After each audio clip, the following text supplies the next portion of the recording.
പിന്നെ ഫുഡാണെങ്കിലും പറയുന്നത് ഇവിടുന്ന് മേടിച്ച് ചോദിച്ചാൽ തടീൻ്റെ കടയിൽ നിന്ന് മേടിച്ചെന്ന് പറയും. ആ ഒരു പേര് അങ്ങനെ ഇട്ട്. ഞാൻ ഈ വീഡിയോ ചെയ്തപ്പോഴേ എൻ്റെ മുഖം കാണാൻ മീൻ പോലെയാണ്, അതാണ് ഇതാണ് എന്നൊക്കെ പറഞ്ഞിട്ട് ഒരുപാട് പേര് കമൻറ്റ് ചെയ്തിട്ടുണ്ടായിരുന്നു കേട്ടോ. ഇത്രയും വലിയ വായാണ്, അതാണ് ഇതാണെന്നൊക്കെ പറഞ്ഞിട്ട്. നമ്മളെ ദൈവം ഇങ്ങനെയല്ലേ സൃഷ്ടിച്ചത്.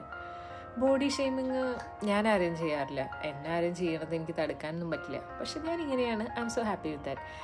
ഇത് പക്ഷേ ഭയങ്കര മോട്ടിവേഷനായിട്ട് എടുത്തിട്ടുള്ള ഒരാളുണ്ട്. ആളുടെ കടയ്ക്കാണ് നമ്മളിന്ന് പോകുന്നത്, വേറെ ആരുമല്ല.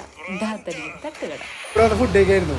ഒരാൾ വിളിച്ച് ചേട്ടൻ എന്ത് ചോദിക്കുക, ഞാൻ ചെക്കൻ്റെ കടയിൽ തടീൻ്റെ കടയുണ്ടെന്ന് പറയും. പിന്നെ ഫുഡാണെങ്കിലും പറയുന്നത് ഇവിടുന്ന് മേടിച്ച് ചോദിച്ചാൽ തടീൻ്റെ കടയിൽ നിന്ന് മേടിച്ചെന്ന് പറയും. ഇവൻ്റെ ഈ ആറ്റിറ്റ്യൂഡ് ഒരു രക്ഷയില്ല കേട്ടാ. ശരിക്കും എനിക്കൊരു മോട്ടിവേഷനായിരുന്നു. ചേച്ചി അനിയനും പിന്നെ ഈ കുഞ്ഞു കൊച്ചെറുക്കനും കൂടിയിട്ട് വൈകുന്നേരം 5 മണി മുതൽ രാത്രി 1 മണി വരെ ഇവിടെ ഉണ്ടാവും കേട്ടോ. ട്യൂസ്ഡേ ഇവരെ ഓഫാണ്. കൊള്ളിയും ബീഫും കഴിക്കാൻ തോന്നിയപ്പോൾ ഞങ്ങൾക്ക് പിന്നെ കൂടുതലൊന്നും ആലോചിക്കേണ്ട കാര്യം ഉണ്ടായിരുന്നില്ല.